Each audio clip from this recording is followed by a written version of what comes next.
The Smashing Machine is out in theaters, latest film from Benny Safdie of the Safdie brothers. This stars Dwayne Johnson and Emily Blunt and is a true story of Mark Kerr, an American wrestler and one of the pioneers of the UFC format. It doesn't cover his entire life or career, but rather focuses on several years in his career between early fights in Japan, substance abuse and addiction, his turbulent relationship with his wife Dawn, and climaxes in one of the specific tournaments.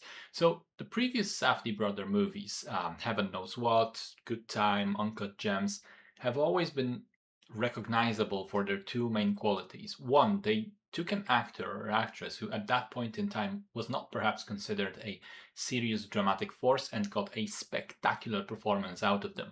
Pattinson in Good Time, Sandler in Uncut Gems. And two, they had an unrelenting, stressful, frenetic pace that glued your eyes to the screen for the entire runtime.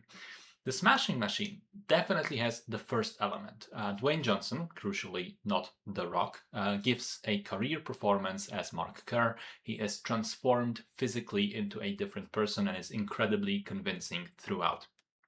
Part of that is the hair and prosthetics and makeup, but he also bulked up even more than usual and he managed to change his voice, his tone, his way of moving and speaking and looking around.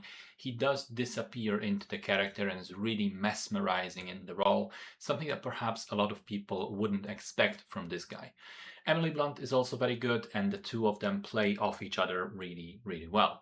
However, when it comes to that second elusive component of the Safdie brothers movie, the pacing and stress and tension, that is unfortunately severely missing. The film feels strange in the sense that it doesn't really have a strong dramatic through line. It feels like a series of scenes and events that don't have a powerful sense of consequence and continuity. For instance, there's the drug addiction angle, which seems like it's going to color the whole film.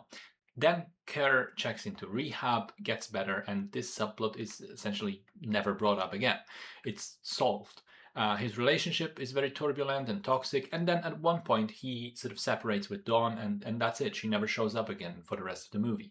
It is weird and kind of undercooked, resulting in a movie that doesn't grab your attention and force you to listen.